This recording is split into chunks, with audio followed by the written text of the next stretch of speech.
La formation des instructeurs, je suis persuadé qu'il y a des instructeurs qui ne vont pas être satisfaits. Et puis d'autres qui vont dire c'est bien.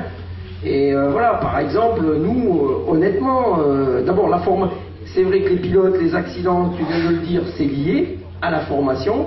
La formation, on se rend compte aujourd'hui, par exemple, que les pilotes, les instructeurs, bon, c'est pas d'aujourd'hui, mais le renouvellement,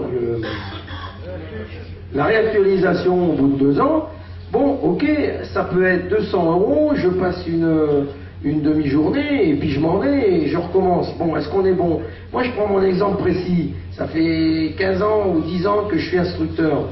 Ça fait 15 ans et ça fait 10 ans que je n'ai pas instruit. Il suffirait que j'aille donner 200 € à un centre de réactualisation, je passe la journée et puis je pars. Il n'y a pas de test en vol pour voir si je suis toujours capable de, etc. Et le lundi, je peux refaire de l'enseignement. Bon, et c'est là, dans ce domaine-là, c'est vrai qu'on a pris le parti de dire, eh ben, il faudra maintenant, bon, je ne sais pas si ce sera 2 ans, 2 ans et demi, 3 ans, il y a des propositions qui sont faites par l'équipe qui s'en occupe, après avoir fait quand même un sondage, tous les 3 ans, par exemple, on demande à ce qu'il y ait un test en vol. Ça, je veux dire, ça paraît logique, là. C'est comme l'histoire des voiles tout à l'heure. Peut-être je vais donner la parole à Guy, parce qu'il a quelque chose à nous dire. Mais voilà, quand on dit, est-ce que si c'est extraordinaire que ça, demander à un constructeur de voile de dire que cette voile-là, lui, il atteste qu'elle est apte à... on a bien vu qu'à un moment donné, il y avait des constructeurs qui disaient, moi je ne veux pas dire que cette voile que j'ai construite, moi je ne veux pas attester qu'elle est apte au vol avec un paramoteur en dessous. À ce moment-là, c'est que si lui il ne veut pas le faire, on peut se poser des questions. Et en même temps après, ça retombe sur toute la communauté, quelle qu'elle soit. C'est-à-dire que si on fait les choses de façon déclarative, en étant sérieux, ça va. Mais si après on a trop de dérives, il est évident que tous ceux qui sont dans les clous, ça va leur retomber dessus. Donc là, je crois que c'est à chaque fois un problème de compromis et un problème d'aller, en ayant toujours à l'esprit qu'il faut aller au plus simple. Et en ce qui me concerne, je suis désolé, moi qui pratique pas le paramoteur, je me réfère toujours, partout où je vais, en France ou à l'étranger, au paramoteur pour pouvoir tirer vers le bas réglementaire les autres classes. Juste une petite précision. Je participe à beaucoup de ces discussions, forcément.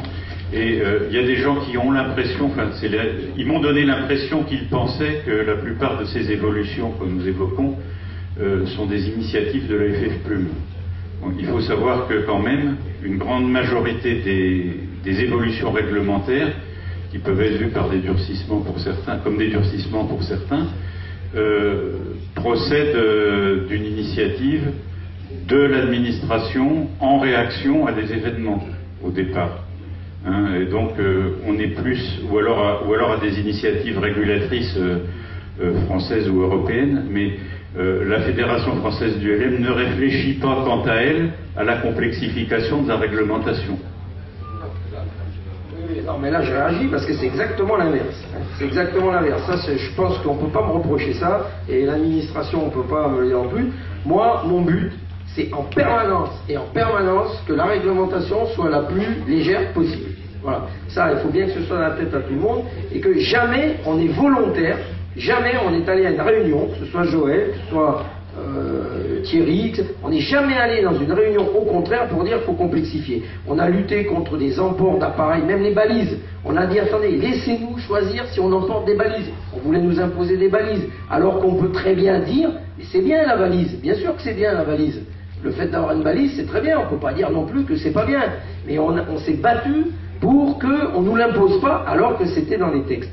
Pourquoi on a créé un pôle vol-montagne? Pourquoi on crée un pôle hydro? C'est parce qu'on nous propose de créer des qualifications.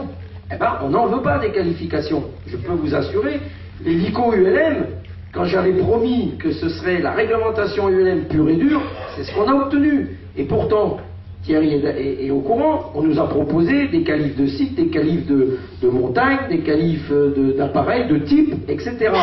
On a résisté, on a obtenu ce qu'on voulait. En revanche, on a dit ok, on crée un pôle vol montagne et un pôle vol hydro basé sur le volontariat pour que les gens aient des compétences et que les gens y viennent volontairement. Ça, c'est nous qui devons gérer notre affaire. Vous voyez ce que je veux dire? On n'y va pas pour complexifier, loin de là. Et d'ailleurs, si on s'est battu au niveau européen pour garder l'annexe 2, c'est qu'on voulait garder ces systèmes déclaratifs, etc., etc. Donc, soyez bien, il faut bien que ce soit clair et répété qu'on se bat pour garder ce qu'on a. Ce qui ne doit pas nous empêcher de faire des propositions pour justement contrer ce genre. Oui, on voulait aussi empêcher les gens de couper le moteur et de voler avec des Sinus, des Taurus, moteur coupé, il aurait fallu avoir le brevet vol à voile, et ainsi de suite. J'allais dire, je vous en sors des meilleurs, mais il y en a tout le temps. Et on passe sa vie à ça, avec Thierry, avec les autres, à lutter contre ça. Et en même temps, il ne faut pas non plus qu'on soit autiste et aveugle et dire non, il ne se passe rien, on n'a rien vu.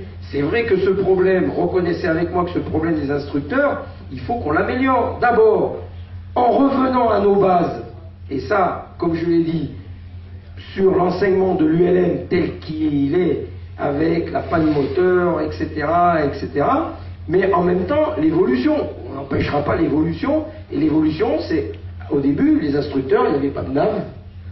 On passait pas dans les zones, il y en avait moins, il y avait moins d'aérodromes, etc. Il n'y avait pas la radio et tout. Bon, ben maintenant, on peut s'en servir. Donc ceux qui veulent s'en servir doivent pouvoir avoir la possibilité. Ce qui ne veut pas dire qu'on doit obliger tout le monde. Par exemple, si on prend l'exemple, il faut améliorer la formation radio de ceux qui veulent passer la radio. Mais en aucun cas, il ne faut que ce soit obligatoire pour un brevet ULM de passer la radio, si on n'en veut pas. Tu vois, voilà ce que je veux dire. Il faut trouver les bonnes solutions à chaque fois, et c'est ce qu'on fait.